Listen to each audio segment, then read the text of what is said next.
What's going on, people? Welcome back to John Sinclair TV. Back again tonight. I've got an AC Milan fan come on, be sure, and it's Kush. How you doing, Kush? How are you? I'm good, man. Very good. How are you? I'm all good, my guy. All great and absolutely fantastic to have you on. It's been a while. It's been months, but finally I've got you on, man. Yeah, I'm excited. I think the last time we were trying to connect was when my team was beating your team at St. James Park with this kid on right here, 2-1, right? So that's when we were trying to make a video, but it didn't quite work out. Absolutely, absolutely. But look, at the end of the day, you done us by 2-1. You deserved it in the end, and you not just you put us down to your league, kids out of the competition, but yeah, it is what it is, man. And No, we just but came up short. but I'll be honest, I respect for Newcastle because they're trying to go for the Champions League next round. They didn't really want to stick around for the Europa League. They wanted to go for it. They went for the jugular. They left themselves open a little bit, and Milan capitalized on it. Yeah. So respect for that for sure. Thank you very much indeed. It certainly is. Hopefully, next time we play again in a couple of years' time, maybe sort of thing, both getting the Champions League again. And let's hope it's going to come. So, guys, if you like the video, like what you watch, make sure you like and subscribe to the podcast.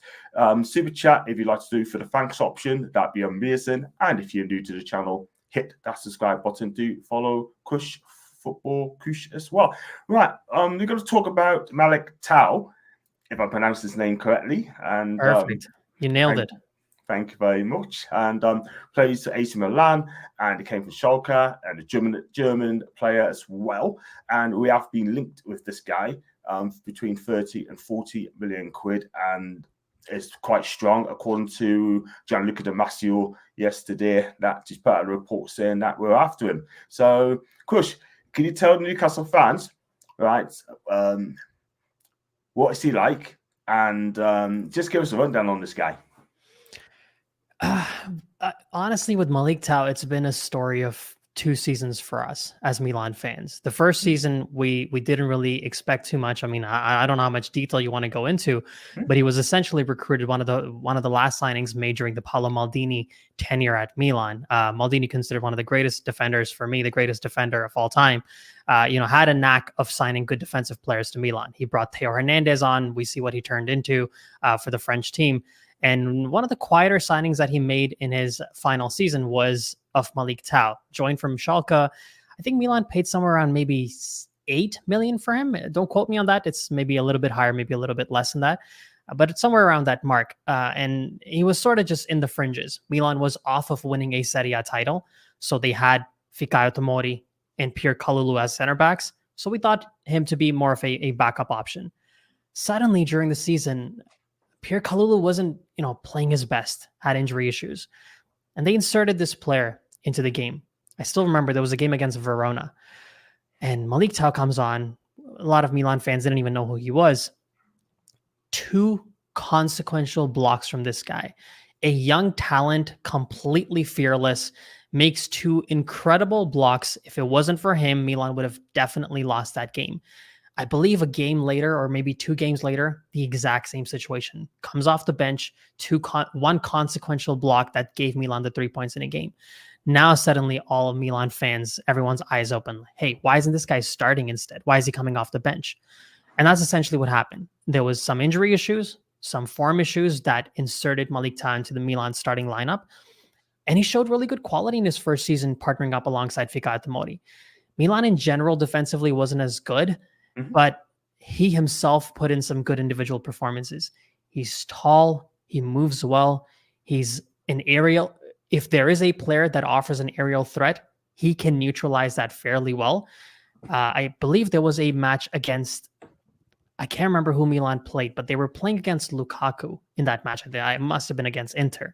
Yeah. The performance that he put in that match in neutralizing Lukaku was really something to see for a young, I think 21-year-old at that point in time, against a strong Lukaku at that point in time, was really, something for Milan fans to rave about. Unfortunately, in his second season, he became a little bit more found out. We see players that have great first seasons, but then second season, they start to kind of, get figured out by the opposition. He became a little bit, lacked some discipline. He was directly involved in making some mistakes. in the derby match where he tried to take down Marcus Thuram. I believe in a match against Juventus where he tried to do similar, picked up a red card. Was, I think, the first two losses of Milan season last season were a direct result of the mistakes made by Malick Thiaw, and his stake slowly started to go in this direction for Milan fans. So that's what I can summarize for you. First season, a good solid A. Second season, tinkering on a C, essentially. Yeah, we have to understand as well. I mean, yeah, I've seen his performance as well. First season, fantastic. Second season, you just mentioned he's been found out as well. I mean, Marcus Thuram, Morsi Kian, Adam on Toast as well for pace.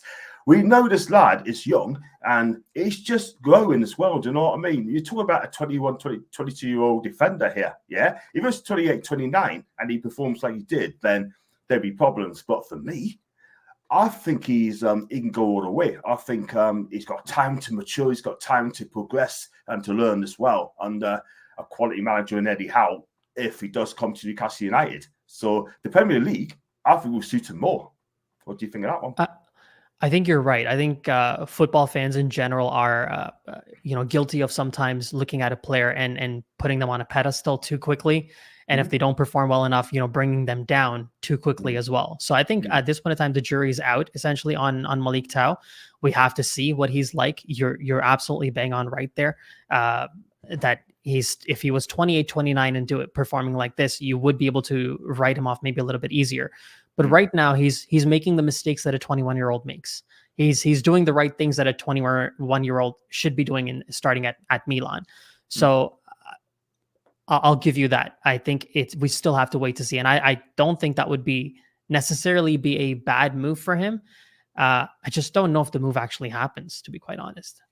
Sure, because they got market value 30 to 40 million pound, and Milan wants more money off us as well. But I mean, how are the Milan fans taking to this guy? I mean, how are they going to be sad to see him leave if he comes to Newcastle? Do you think this move is going to happen? I think that question pretty much would summarize what Milan fans feel is when Sandro Tonali moved to Newcastle, the fans were heartbroken. Everyone loved him. They miss him a little less now, a little bit less because they found some good, replacements. And, he hasn't really played in almost a year. With Malick Thiaw, the sentiment is a little bit different, where it's like, if you give the right cash amount for him, take him. It's okay. We'll find somebody else. So I feel like Milan fans are not rating him.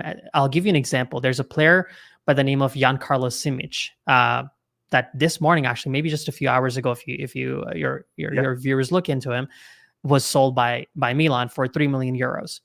I've seen more fans complaining about that 3 million euro sale of Giancarlo Simic than I've seen fans clamoring for, no, you're going to have to keep Malick Thiaw. What are you guys doing?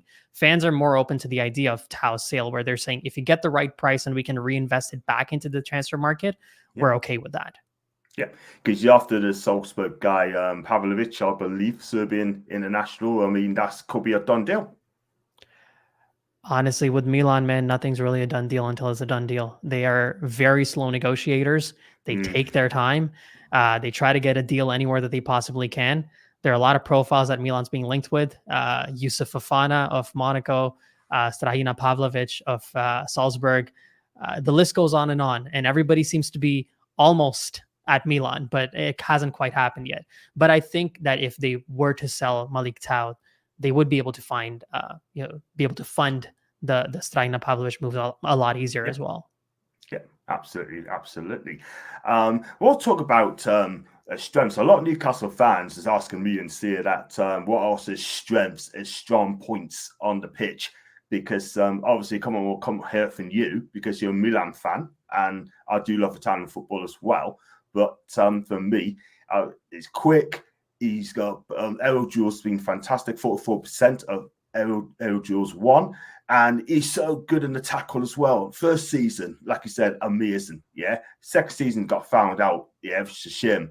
But he'll come back from this. I mean, what is the strongest focal point of his defending? I mean, does he play with he plays a back four, a back three under Pioli? He played in both. He played in a back four consistently in his first season. He played at some points. He did play in a back three under Stefano Pioli as well. Milan had too many defensive issues. They needed extra reinforcement. So he has played in both systems. So I feel like he would be able to fit in both systems. I think you pretty much summarize it. He's very good with the aerial duels. He's a tall lad. He's with 6'4", 6'5", I think. Yeah. He's a strong player. If you can handle Lukaku, when Lukaku was playing well with Inter, if he can handle him, I believe he would be able to handle a lot of strong strikers, fast moving. Well, maybe Lukaku's not fast moving, but the strength is there. He can negate that. And as he said, he's great with his tackling. He can actually, he's fearless. He goes in for those tackles. Even if he makes a mistake, he goes for it again. The problem is, as I said, the discipline. Sometimes you don't want to go for it again, but he does go for it again, and he brings the man down, picks up a yellow card, or has repeatedly in last season, I think picked up 2 red cards, or definitely put his team in a situation where they didn't really need to be. And it were the individual mistakes made by him that Milan ended up having to pay for. Yeah, can't afford out 10 bookings as well since his time with Milan, and a couple of sendings off as well, which is not what the Milan fans want to see as well. I mean, Newcastle looking for the centre defender. In my opinion, if you do get him, he'll fit the bill. But for me, I don't say a lot on transfer rumours on social media. I just do like stats and profiles as well. And they came in very well to us, asked us questions, where will he fit in? Can he play in the back two? We always play a back four under Eddie Howe. So if he does come in, eventually it'll take over Fabian Schär's place. If it's not this season, it'll probably be the following season when Fabian Schär could be moved on, because I think his final year at Newcastle United, if he goes, Thiaw would be fantastic.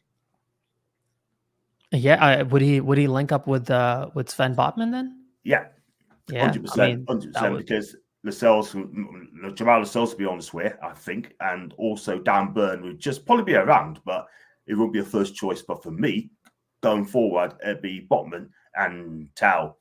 And Botman is left-footed, if I'm not correct. wrong. Yes, he is. Right? Okay. So that would be solid. I think he would be, if he matures and doesn't make the mistakes that he did make last season. I would think he would be a good, long-term prospect. In his first season, his performances were good enough for him to get call-ups to the Germany squad too. I feel like if his performances were solid as they were in the second season, as they were in the first, he would have been likely playing for Germany at the Euros. So his trajectory was good. Also, keep in mind, we didn't really talk about this. He did have injury issues too. So it wasn't just that he was ill-disciplined and he was making mistakes in games, because he wasn't just ill-disciplined as in he gets angry and he starts, lashing out. It's just that he'll make poor tackles because maybe lack of experience, lack of pace, or, lack of reading the game properly. So it wasn't just ill-discipline, like some other profiles we've seen in football who just, thrash players around and pick up yellow and red cards. So, if he can negate that, and those injury issues must have played a role in his movements being affected, if he stays fit and he can maintain that form that he had in the first season, he would be a very good signing. And I think Milan would be happy to cash out at 40 million for him too. Sign him for 8 million, cash out at 40 million. Milan's not going to be mad at that either. I think it would be a deal that might make all 3 parties happy. Yeah, I totally agree, man. Because look, at the end of the day, we definitely look for a centre half, and again, they'll fit the bill. The Milan fans, right? I mean, they're so passionate. Milan fans, I think they're fantastic when things goes well. And I've been to San Siro, watched one of the games before, and they've been brilliant. And I'll go to other Italian games a couple of years ago. I'll be going back to do my match day vlogs over there again. So, out of the Milan fans, even though they made those mistakes this season, in your opinion, how are they taking it to him? Is he a fan favourite? Do they love him? I think I wouldn't say so. I wouldn't say he's a fan favorite. I wouldn't say they love him. I think they like what he did in the first season. They felt like he fell short in the second season, and they're open to seeing what happens with him. If they lose him, they're not, but they get a good amount of money for it. They're not going to be mad at it at all. Fair enough. And if you go marks out of 10 for the first season compared to the second season, I mean, for me, first season, I'd give him an 8.8 out of 10, 8.5 out of 10 for what I've seen. In the second season, I mean, yes, he made those mistakes. I've got to drop down to around 5.5. Yeah, I think I would be a little bit more strict. In the first season, I would give him a seven, Yeah, 7.5, because Milan did finish in fifth place. So, it's not just the individual performance that has to translate into results for the team as well. So I would give him a 7 out of 10 yeah, because yeah. he was decent. And in the second season, I'd agree with you. 5.5 sounds pretty reasonable. Yeah, it'll improve. Like I said earlier, it'll improve because look, excuse me, Italian football is a tough leader playing, real tough. Because you got to learn the tactical sides, and you got to be strict, and you got to play in one position. Like they don't like going forward, breaking the lines as well. But in the Premier League, right, it's all things go. I mean, you can get away with it, like and you can just do your thing. They allow you to free yourself, to express yourself. Yeah, I think for me, Tao would be perfect for the Premier League. And I love what I see from him. I think, in my opinion, I think he'd be better suited in the Premier League. It'd be a loss for him leaving Italian football, because I love Italian football. We want the best players playing Italian football. However, if you come to my club, yeah, I'll be over the moon. I think I would actually have to agree with you on that. I think he does have a personality that is better suited for the Premier League. I feel like Serie A is also in some ways, some of the ways that some teams are playing are transitioning into becoming more Premier League style. There was one journalist that called Milan the 20th Premier League team because, the 21st Premier League team because of how they sort of play. He is very good with the ball on his feet too. We didn't talk about that part. He's great with the aerials. He's very quick. He can move fast for a tall guy, and he's also very comfortable with the ball at his feet. So I do think I think you're right. He would fit into the Premier League system because I think it's a little bit. It's not as tactically stringent as Serie A's. It's much more free flowing, and a player like Malick Thiaw might fit into that system a little bit better. He might get more exposed in a league like Serie A. Yeah, that's the thing. I just think he's made for the Premier League. You look at it, he's got them. He looks built for it. Like he's a big guy. He's a towering guy, 6'4". He looks like a big unit though, and I think not many people's going to get past this guy when he gets to his prime. He'd definitely get a German cap. He'd definitely be a German international. Do you know what I mean? And I hope he makes it. I really do, because I think he's got potential, this guy. But if you look at the German team, I don't think break into it yet because they've got a fantastic team. But it's time will come. Yeah, I can't really disagree with that. I don't know how much I agree with it either, because we have to. It's, as I said, the jury's out. It's more of a wait and watch situation with him.